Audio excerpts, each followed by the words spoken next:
She's here to share her experiences, challenges, and insights from her impressive career in software engineering with key skills in backend development, system design, and cloud technologies.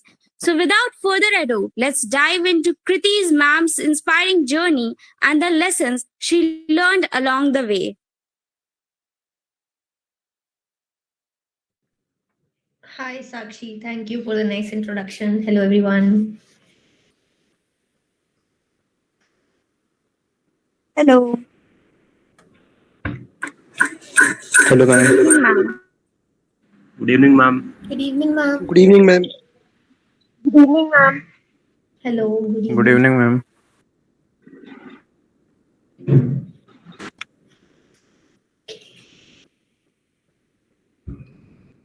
Okay, so is it a Q&A type of conversation here?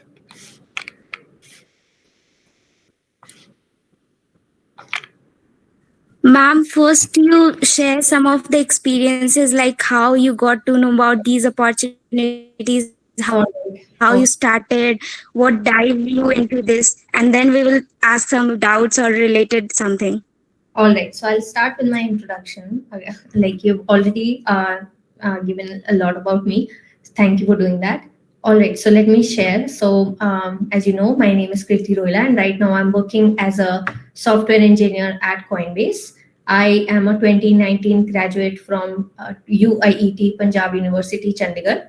I joined Gramener as an intern and then as a full-time employee, and then I switched from there to Goldman Sachs. I worked in Goldman in the market risk technology team for about 3 years, and earlier this year I made a switch to Coinbase. I'm my profile is backend engineer, and yeah, like while in college I dabbed into a lot of different things. I've been always passionate about technology. I contributed to open source Google Summer of Code 2018 with Koala organization, which was my first real world experience of working in a professional environment, so to say.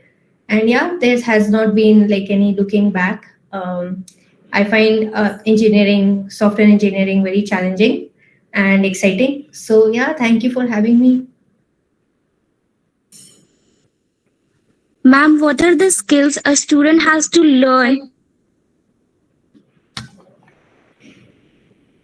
Is it me or like Sakshi, you're not audible? Ma'am, what are the skills a student has to learn to participate in Google Summer of Code and to crack into any of the companies in starting like stepwise? Okay, so open source, like there are two parts to it. One is you do projects, right? And the other is preparing, performing well in the interviews. You can't really build a project from scratch during the interview, right? So, but at the end of the day, your work, what you learn, what technologies you like dabbed in matters. So there are two things. For open source, you need to get started with doing the actual development work. There are multiple like open source organizations. To get started, I think the first step would be to take a look at the organization, see, like, try to find out what each organization does. And if like in my case, I already knew Python. I had worked on like Python. I had learned the syntax of the language.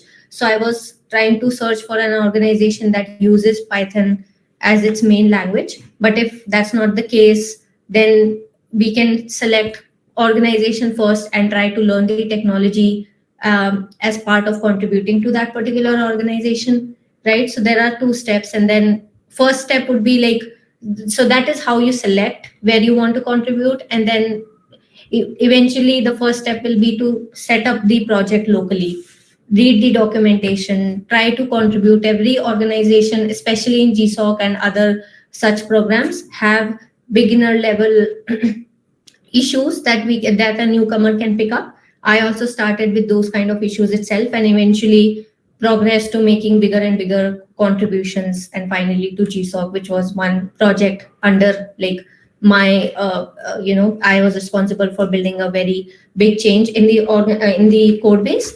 So yeah, like, but beginnings are like small. Start small, set up the project locally, read the documentation, try to find beginner-friendly issues and make those contribute, learn about how GitHub or other version control works. Those are the first steps. That's about open source. And then to your question, cracking the interviews, I think as like interviews demand first and foremost DSA, not very high level, I would say. You don't have to be a candidate master on code forces per se, but medium level questions are a must to crack coding interviews from good companies. Like, so that's another thing. So DSA and right now even LLD is required for cracking interviews. But that depends on companies to companies. For the most part, DSA is the most basic skill that one needs to know in order to crack interviews.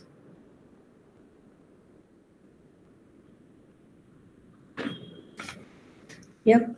Thank you, ma'am, for your guidance. Now I would request all the audience to ask questions, and if they have any doubt, they can ask freely to ma'am. So good evening, Kritika ma'am. So I have one question. Like you have been worked in Goldman Sachs. So what kind of work profile you are working on? I hear that there is some marketing kind of work is there. There is some consulting types of works are being doing there. So like what kind of work you are doing there? Okay, so in Goldman Sachs, so every firm has different like a firm as big as Goldman Sachs will obviously have all kinds of domains. Talking about my work, I was a market risk engineer. As risk, there is like, because Goldman is an investment bank, the money that people keep with Goldman Sachs is bound to have some risk based on market movements. And we, as risk engineer, I was responsible for making like predictions on that risk of how much risk the firm is under based on market movements. So every day there were like, we built the entire pipeline wherein we would like simulate hypothetical market scenarios. For example, COVID would hit again, or something worse than COVID, or 2008 recession, something like that would happen. So the money that Goldman has, how much risk it is, under. So those are the things. So there are different metrics.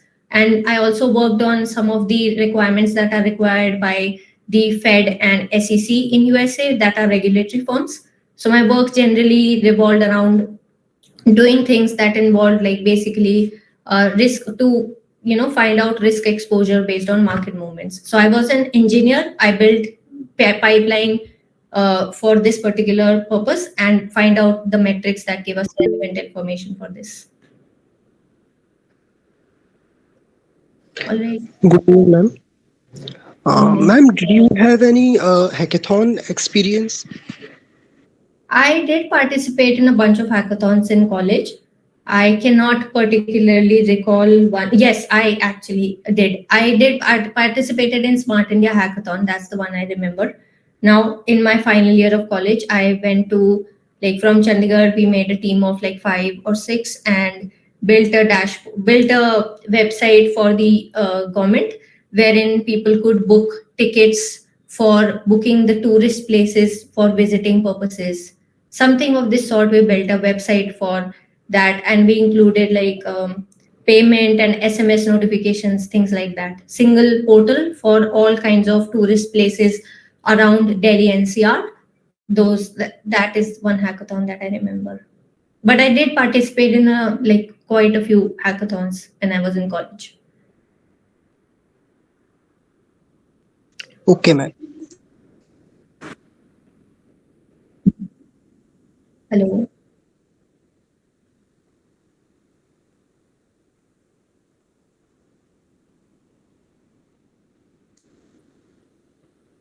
Web3, crypto, blockchain is a very evolving technology. So I think my domain still at Coinbase is a backend engineer, but again, Web3 is a very evolving domain to be in. So my suggestion would be keep following what's latest in the industry, keep following what all new things people are trying out, build, if you're interested, try to build smart contracts, right? So those are the things. I think building a smart contract is a very noble thing to do, and try to build a lot of Web3 related projects they are the next big thing, I believe.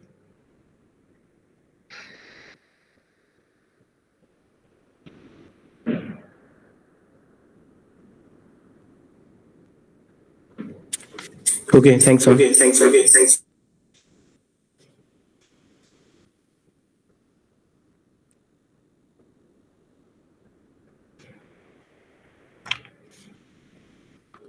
I would request any other participants to say whatever they want to say and convey message to Kriti ma'am.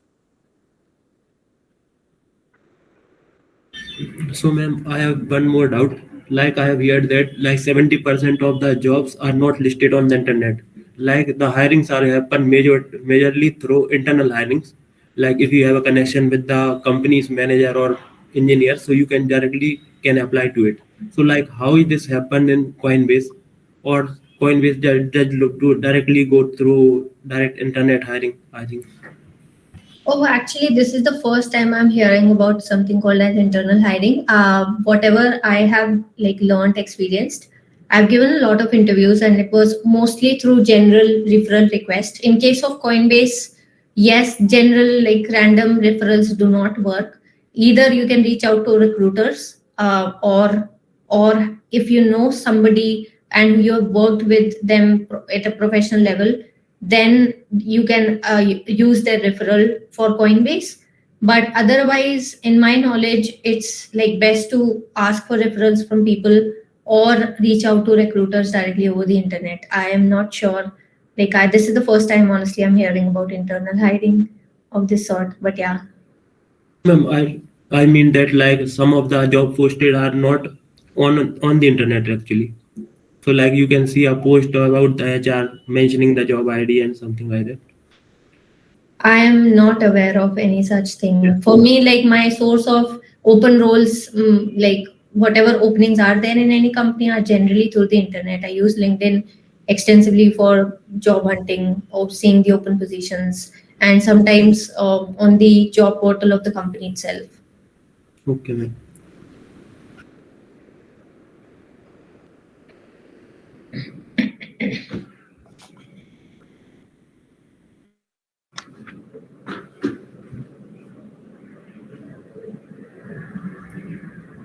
Ma'am, I have a question regarding interviews. As you have switched to many companies and worked with multi-millionaire companies, I have a question that how you are able to crack the interviews, as many of our freshers faces some nervousness problems.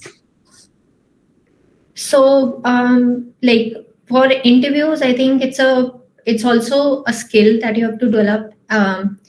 Like along with learning the content, in which case like DSA, HLD, LLD, based on your experience, how you portray, how you communicate during the interview is also very important. And sometimes, like even in coding questions, it's sometimes it does happen that even if the question, like even if I have done a question before, I might forget it. And yeah, that has happened to me, but it's about practice. Mock interviews are very helpful in this case if nervousness is the problem. But more or less, like first we have to have the knowledge. Like DSA medium level question is the criteria, I would say. Then based on the experience for freshers, I don't think HLD LLD is like very extensively required. But yeah, like, and then mock interviews are very helpful. I have given a lot of interviews. Give as many interviews as you can. Eventually, like, it's only one good offer that you need, right? And so failures won't matter. I gave a lot of interviews myself, so that eventually gave me confidence, and I learned with every interview. I went back to the recruiter and asked for a feedback, what went wrong, what could I have done better, things like that. So proactively ask, and also contemplate on your own, how did I perform in this particular interview? Is there anything that I could have done better? And yeah, like if you can't find people for mock interviews, try to like turn your camera on and just start talking while solving the problem. That also helps. I have done this also many a times, wherein I just start my camera and I solve question while explaining the logic. That also gives a lot of clarity.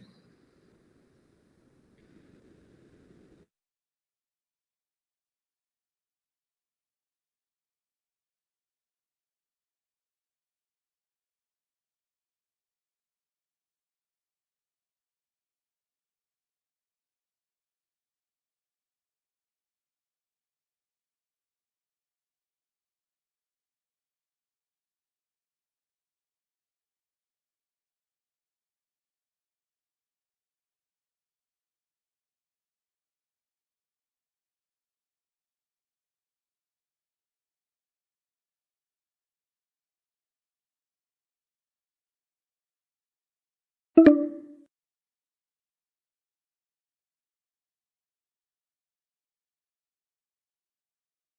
of providers.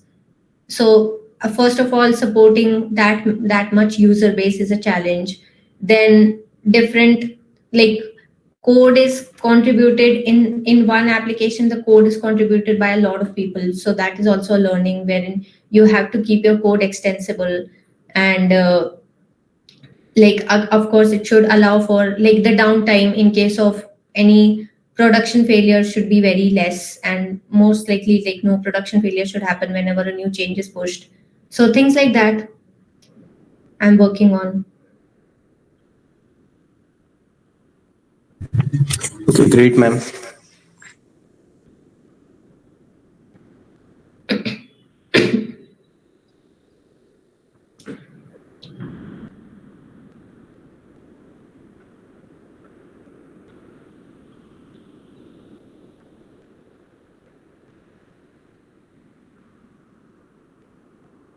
Ma'am, I have a question regarding failures, like how to deal with failures. The best way, like, sometimes it takes time. So, like, if you're failing, the thing, don't take it personally. It's just a lack of preparation or wrong timing at times. It's not, like, sometimes even when you're well prepared, the timing can be wrong. So don't take it very personally. Try to learn from failures as much as you can and move past it. Like, it's easier said than done, I truly understand that, and I've been there too. But the more you move past it and learn and move on, the better it is.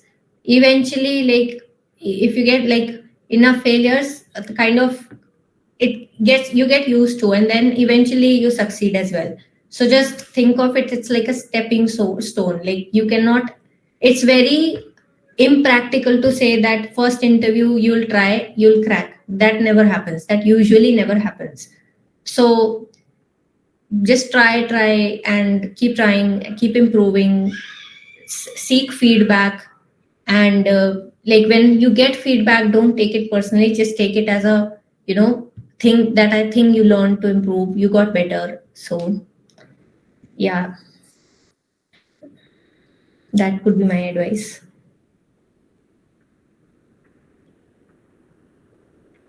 And also, like, a thought wherein, like, if you don't fail, eventually you're not learning. So if you're failing, think of it as a positive thing, that you're learning something new. You became a better you become a better person if you're failing. Yes, I'm totally agreed. Failures and these are the some hurdles make us more strong for the next interview and next job preparation. Especially during a early stage of your career, how do you evaluate whether a company is good fit for your career growth, or we apply in more and more and more company in possible, but how we judge a company we have to apply it in, as a fresher, as a beginner? Like, it's very difficult to judge as a beginner, right? So that is Yeah. a given, right?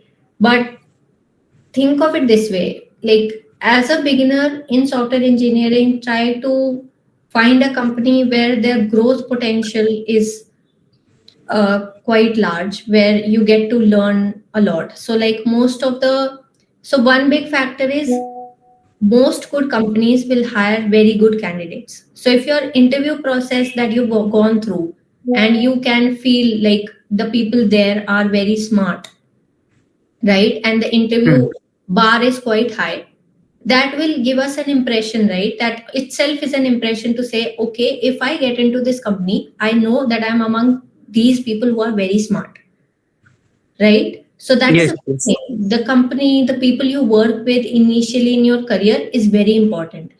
If you're working with very smart people, you're bound to improve. Like, you will feel within yourself that, okay, you have to improve to work here, right? So that's one thing. And then there are other things, like, like, if like, regarding the culture, we, like, it's very okay to ask from the HR what kind of culture there is in the company. reach out to people on LinkedIn, ask questions, whatever you are concerned about regarding the culture. But one big say is like if a company hires good people, like talented people, and it has a good like in every interview, the last round is hiring manager, wherein you can ask what kind of projects you will be working with, what kind of work you'll be doing. So that is also another, big factor to understand what kind of problem space you'll be going in. So these are While few. working in that company, Sorry. जब company while working that company, we will what problem we will face, what things we will learn.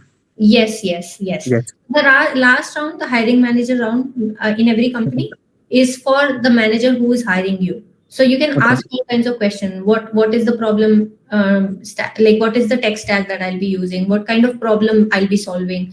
What is the like? Again, they'll tell you from a very high level, but you will get an idea. So use that round very wisely, trying to understand like what is the work that will be given to you, that is there. And regarding the culture, you can always ask HR and reach out to people on LinkedIn. And Yes, actually, it is like important. There is so much startups who are posting jobs on LinkedIn, Indeed, and other platform also. But the profile of those startups and companies are not quite maintained. So we can't judge from on social media on other platform also. So I think it's good point to discuss directly from HR. yes, like if you're giving interviews, you'll connect with people, real people, right? Yes. So that is the time, if you are applying to those companies, that is the time where you should ask as many questions as you can. Absolutely, totally agree. Ma'am, like, what is the ideal time for internship? It is a like there is a some companies offer 1 month, some companies offer 3 month and 6 months also, kind of research internships. So, what is the ideal time to do a internship in a particular company? Like that depends on, I think, the whenever the company, like internships are always good, they are real world experience. So like the more you can do, the better. There's no, like I don't see any point where like an internship will be harmful. Worst case happen, you stop going to the office, right? But Yes, in yes. my case, like I would suggest like as many internships as you can do, as much real world experience you can get, the more the better. So like it hardly, like I don't know if time frame has any difference to it. If you can get an internship, like 6 months, 1 month, doesn't matter. Like get your hands dirty, try to get in and do work. Is would like that would be my suggestion if I'm like beginning in my career. The more and the better experience you are gaining while working in it. Like of course that depends on like your timeline as well, as in the student's Yes. timeline as well. So like not at the cost of your studies, that's not the point what I'm trying to say. But if you can find time to do an internship while maintaining like uh, college work or whatever, it's Hmm. good. Like it doesn't matter if it's 1 month, if it's 2 months, it doesn't really matter.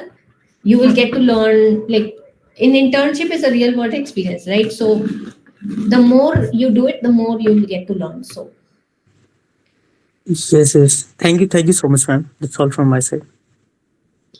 thank you. Ma'am, I had another question regarding to internships. Ma'am, as a second year student, when you don't have that much skills, but you wanted to take real world experiences, Yes. so how to make standout resumes for that? So your resume, when you are in college, right? Projects matter. So like for example, open source contributions will make a very good impact on your resume. The projects that you build on your own, that will have a huge impact. Even if they are like, even if you have like used like resources that are available online, try to do something different in whatever is available online and put it in your resume. That so projects are main things that will be looked at when you are a fresher, right? So try to build projects, try to learn different technologies, and yeah, and do like perform well on the interview when you get it, using like of course DSA. So yeah, projects will be the way to go. And open source contributions are very good. They help you stand out if you contribute in open source as a fresher. Okay, ma'am. Thanks, ma'am. Hello, ma'am. Ma'am, I have a question. Ma'am, my question is regarding the question Yash has asked to you. Ma'am, like in your experience, what specific strategies you have found to be the most effective for ensuring that your resume stand out to HR? Ma'am, other than projects, what are the main things resume standouts? Additionally, could you share key elements that make an email or resume compelling enough to encourage HR to open and review it? Like you have applied for so many jobs role for through HR emails. Ma'am, any tips on common pitfalls to avoid would be greatly appreciated. For resume, like keep it one page, keep it simple, direct, no summary or brief about you needed in resume. The main highlights are your experience and projects. So first thing is, even if you get a small like project to build in, write it in your projects and mention the technologies that you're using to build that project. Try to make it impactful. Say that if you build a website, you used some open source tool to launch it, have had some users try it.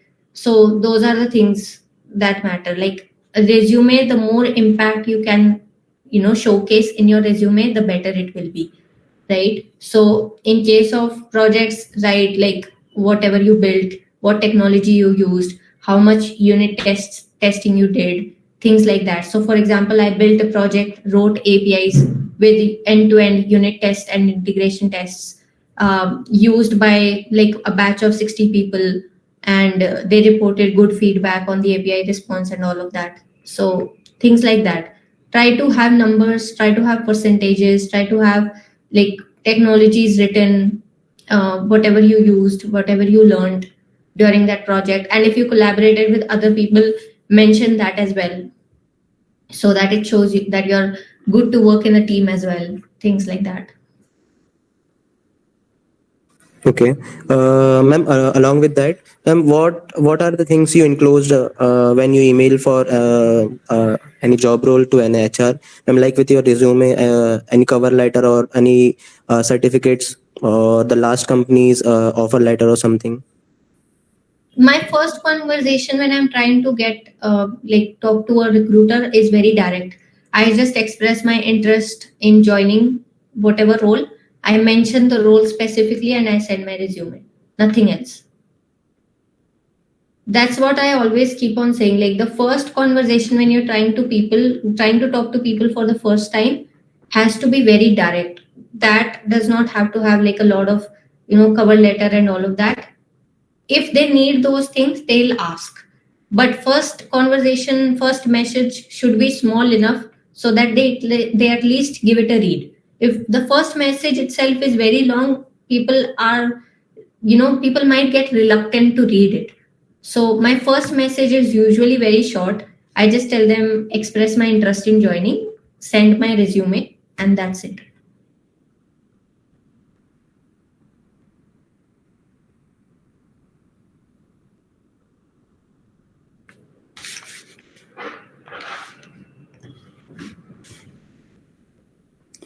Ma'am, I would request you to open the camera so that the audiences can interact better with you if comfortable.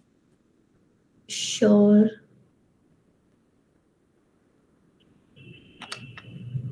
I actually don't have permission to open my camera here.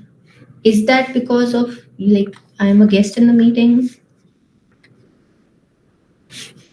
Let me see to the issues, ma'am.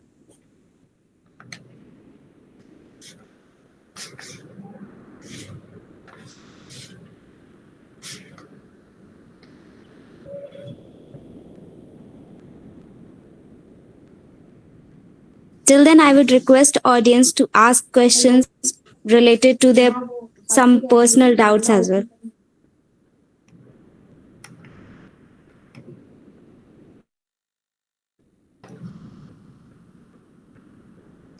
Ma'am, I had another question.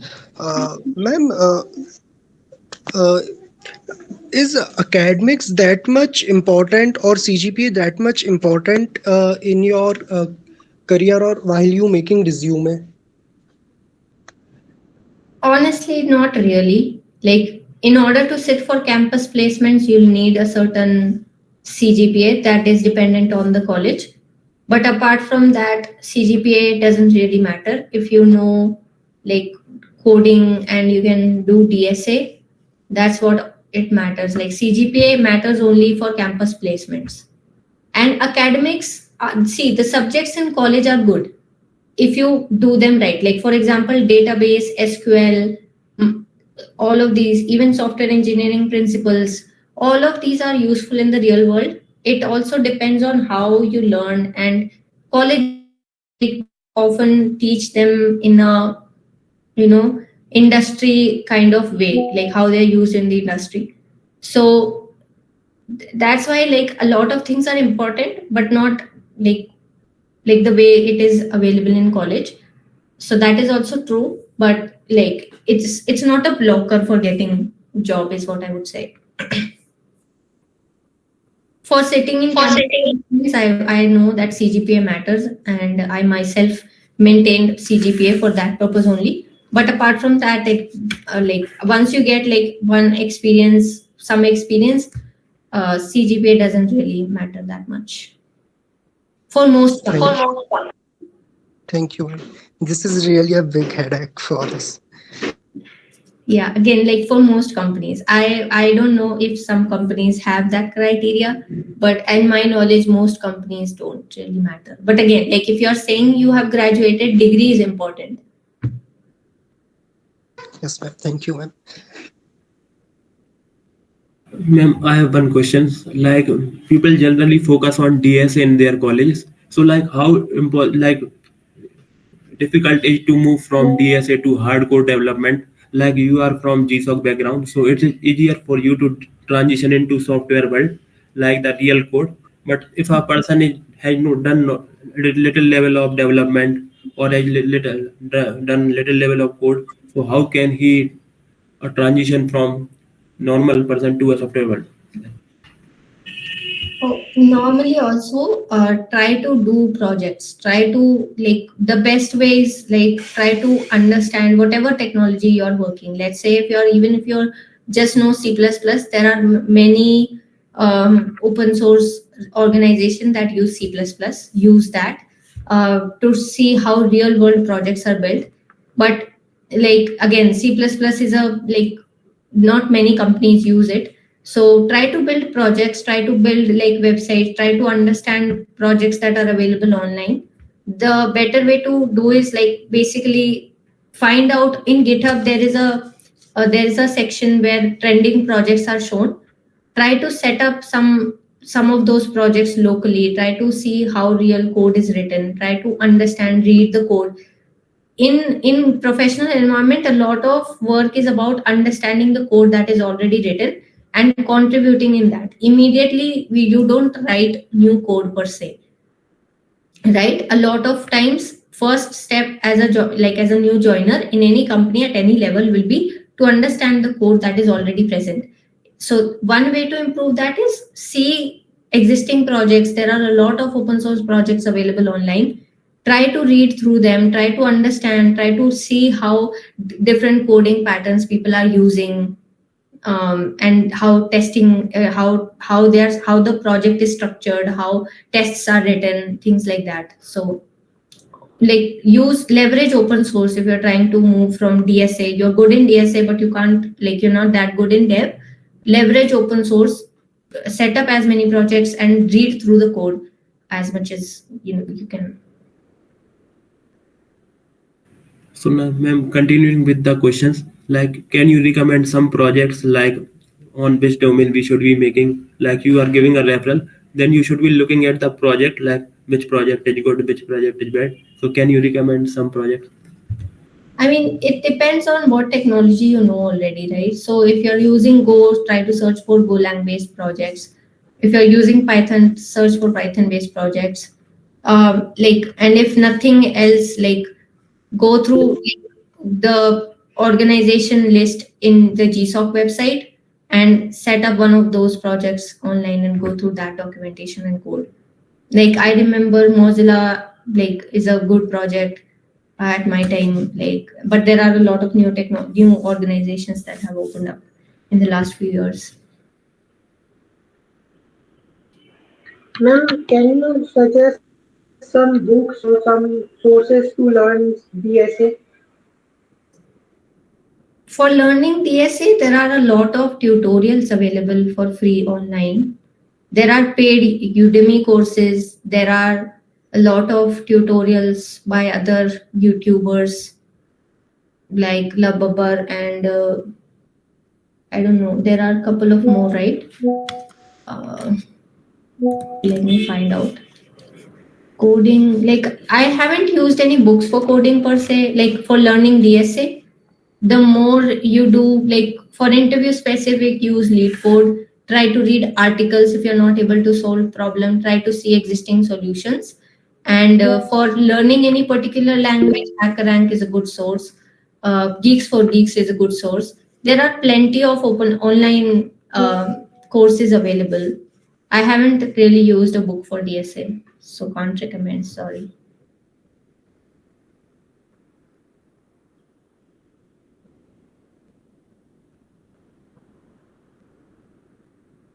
Hello, ma'am. Ma'am, how should I approach off-campus companies based on my profile? Again, like off-campus companies, it's similar. Like you see the openings that are available on LinkedIn or on the career portal. Try to find out who is hiring for that role. Then usually you can find out recruiter's name along with the job description.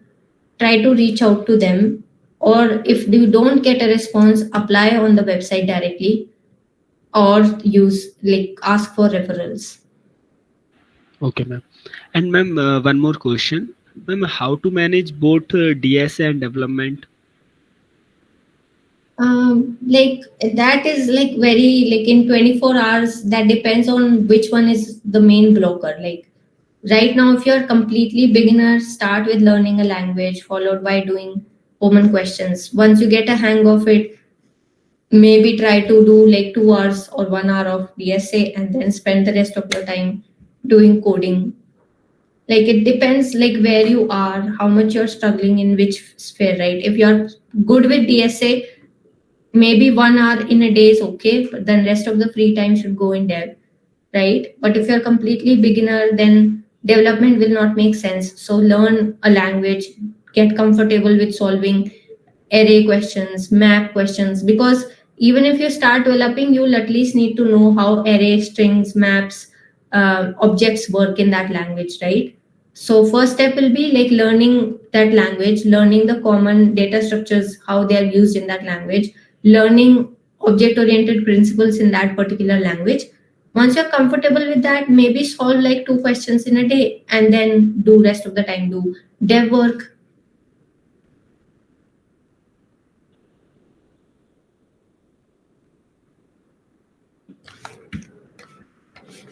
Ma'am, as the world is moving towards the AI, in every app we see AI such as WhatsApp, Snapchat, and many other. As you have worked in companies, do you also think that AI will take up our jobs after 4 or 5 years? See, every new technology takes up some of the jobs and gives some and opens up some new jobs as well. AI cannot do anything by itself. It's the humans who have to feed in the information to get things done, right?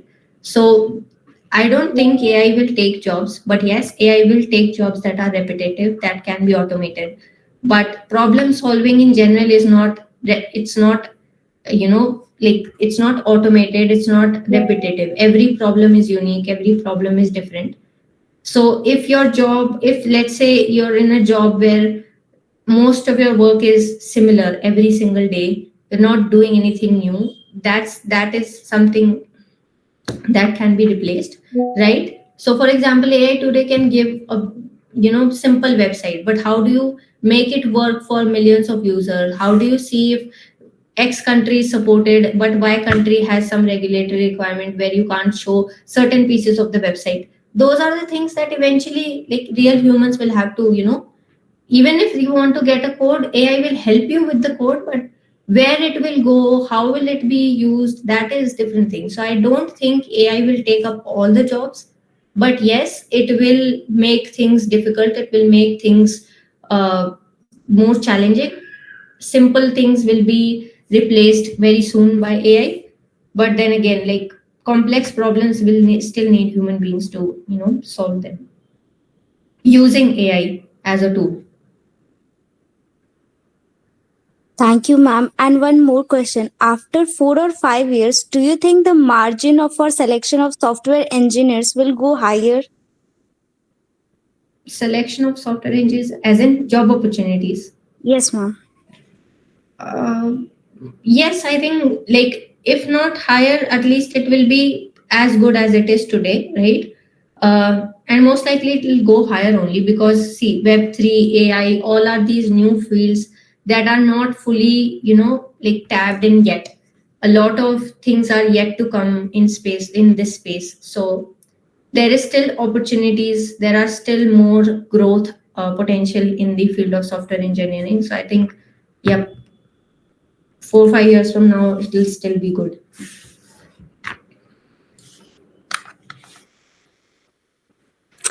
Ma'am, I would like to ask how you perceive freelancing experience on a resume, and particularly in the context of working on startup projects.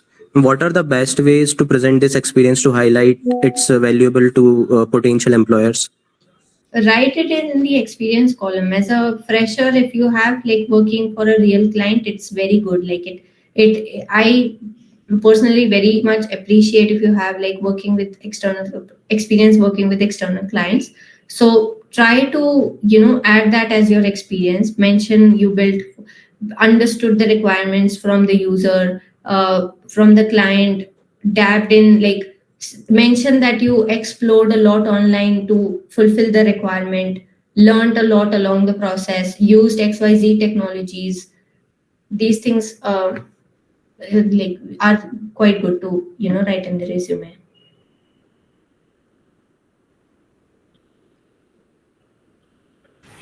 I wanted to ask, like, for the freshers who will be starting their career in the upcoming year, so how can they balance their learning and their work as well in the same go? And what was your experience on board as a fresher? So as a fresher, when you join a company, like the learning curve is very steep. So don't put yourself like on the pressure that you have to learn something new on your own also apart from your job, right? So when I join a new company, I take my time to get better at the job itself, right? Because every new company has its own problem space, has its own technology, has its own way of doing certain things. So like you'll learn a lot in your job, so take your time, learn in your job very well, and once you get comfortable, you can explore other technologies as well. So there's no, like, you only have 24 hours, right? If you have a job, you should be good. Like first step is to deliver your work also nicely. So that is first step. Spend some time in getting, like, I usually follow this process only. Like if let's say I am a fresher today and I have joined a new company, a lot of things will be new for me, right? So I'll give my time like to learn those, to get better at like company specific work, and that is growing as well. Like because at the end of the day, I'm doing software engineering job. So whatever I'm doing in my job and whatever I'm like whatever work that whatever impact that work is doing, it's also my work, right? I'll showcase that itself in my resume. I'll put that in my resume, so that work also counts. So I focus on my job. I do like work there, and then once I get a little bit comfortable with that, I try to explore on different things as well.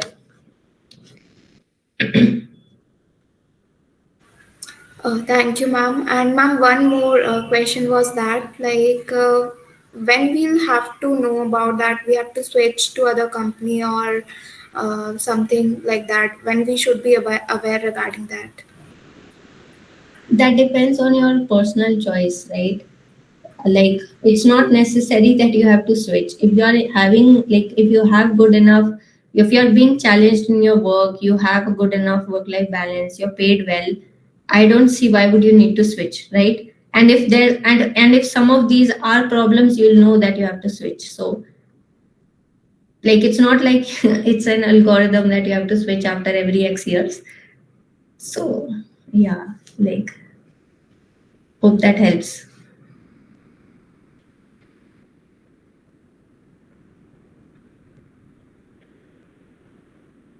Generally for companies, like three things matter, right? Your pay matters, what kind of work you are doing matters, and like what kind of people you are working with matters.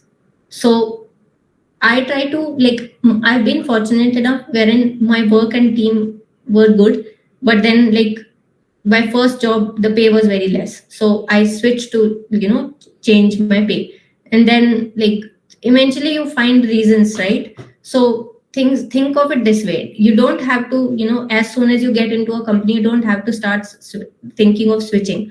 I don't do it that way. Eventually, if things are going smoothly, it's okay. If you find something, okay, I'm trying to, I want to do something different or things like that, that's when you can plan a switch. Yes, ma'am, agreed.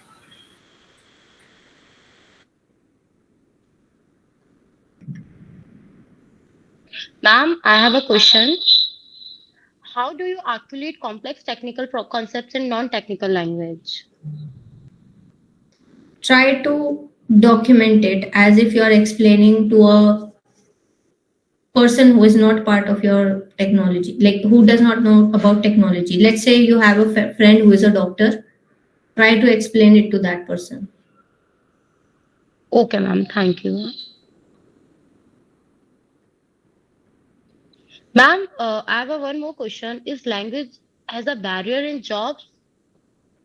Mostly not. Most companies don't. The big product based companies don't have any barriers, but like some of the companies do have. For example, Intuit sometimes has some opportunities only for Java people, right? So some of the companies do have a requirement.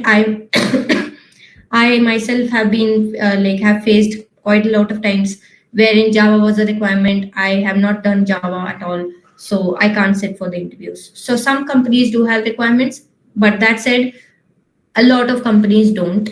So yeah. Ma'am, how much time is sufficient for C++ language?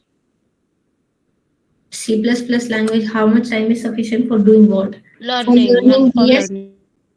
So like you can learn the syntax in one day, but then problem solving, doing DSA in C++ is a ever growing skill. You can take months, you can take years. And once you learn that, there are a lot of things in every language, right? For example, like C++, C can be used in a lot of web-based work, can be used in a lot of desktop related projects, right? So there is no limit to what you can do with a language. That depends on what you're trying to do with it, right? If you're just learning syntax, one day is enough. For doing DSA, the more you do, the better. For building projects, that depends on what kind of project you're building. For example, Python is used for all kinds of ML stuff, AI stuff, then deep learning stuff, then even it has website frameworks like Django. So that depends like what problem you're trying to solve. There's no fixed day, I would say, for learning any language, but syntax you can learn in one day for any language. Okay, ma'am. Thank you so much. Good evening, ma'am. I have a question regarding the resume. What things should be added on the resume to make it impressive? Hi Anjali, like I told before also, in your resume as a fresher, projects are some things that stand out. Write whatever projects that you have built, write what technologies you used to build that project, and if possible, try to add impact of that project. Like if you built a website, try to add that you tested it with 60 users or that many users. Try to write that you included unit tests when you wrote APIs for that website, right?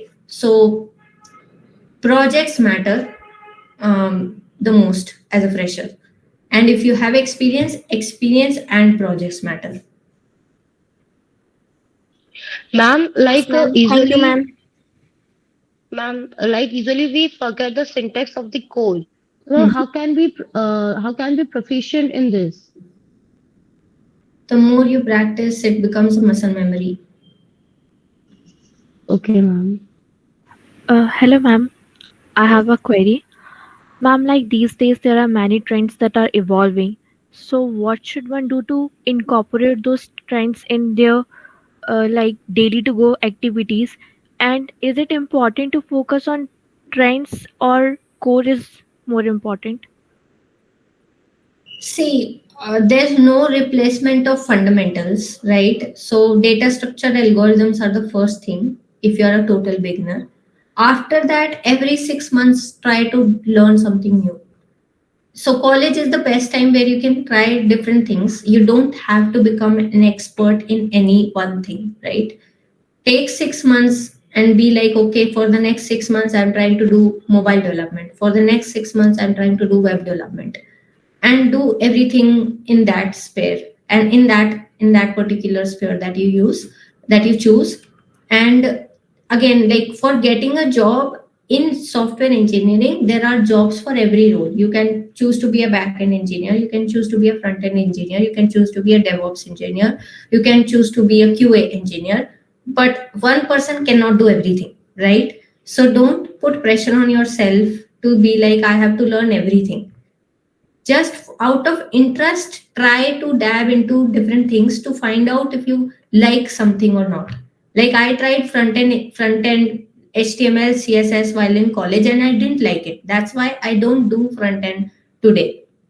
Even if I get a full stack offer, I'll prefer to do back end even if I know a little bit about front end, right? So think of it this way: you're doing it just for learning what is there, and if you like it, you can make it from 6 months to, let's say, 12 months, right?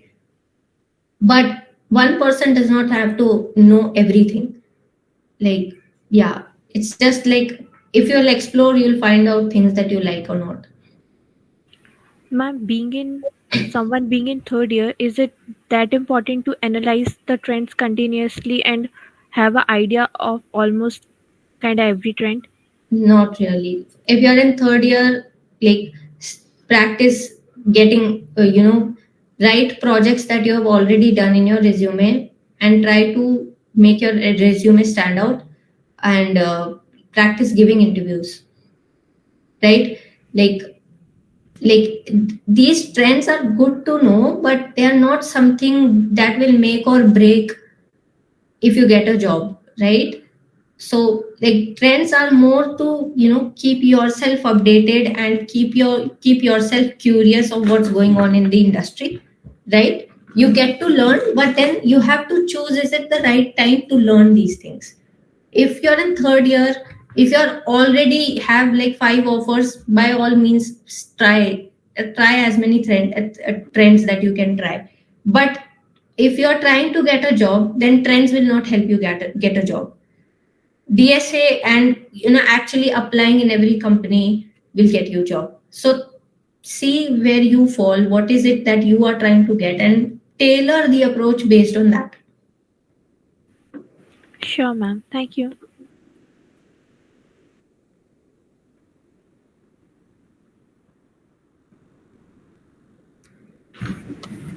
So, ma'am, we are Ma'am, I wanted to know more about PPT also for hackathons. How we approach for competitions, hackathons like SIH.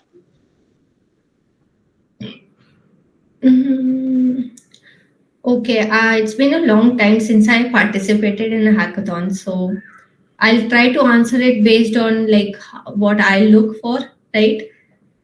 So generally try to keep your PPT very simple.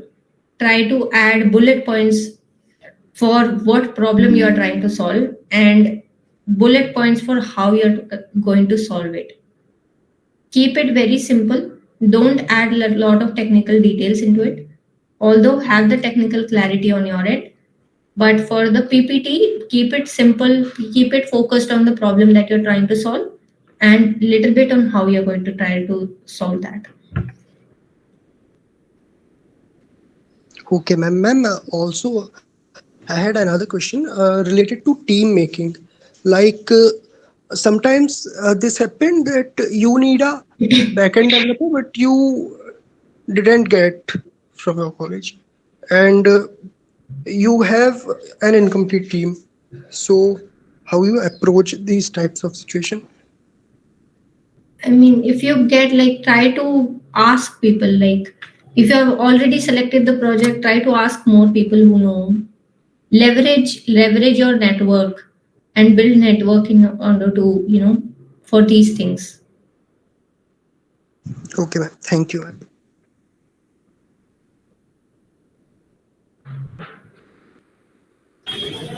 So, ma'am, thank you very much for coming to our session. So, like, what's your feedback? Like, what we things we can improve, and do you like our session?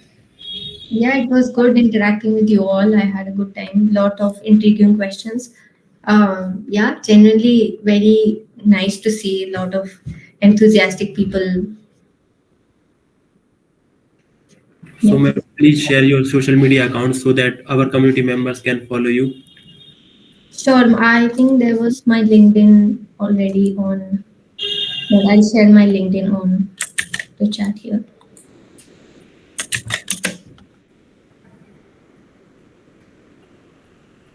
All right. And I'm sorry I haven't answered some of these questions, but it's about time. So, like, would request people to, reach out on LinkedIn for asking more questions. Thank you so much, ma'am, for your precious time and sharing your experiences. We would wish you a great luck for your future, and we would like to connect with you on LinkedIn and many other profiles so that the audiences can connect you there to ask their doubts. Thank you, ma'am, for your precious time, and have a good luck ahead. Thank you. Bye bye. Thank you, ma'am. Thank you, ma'am.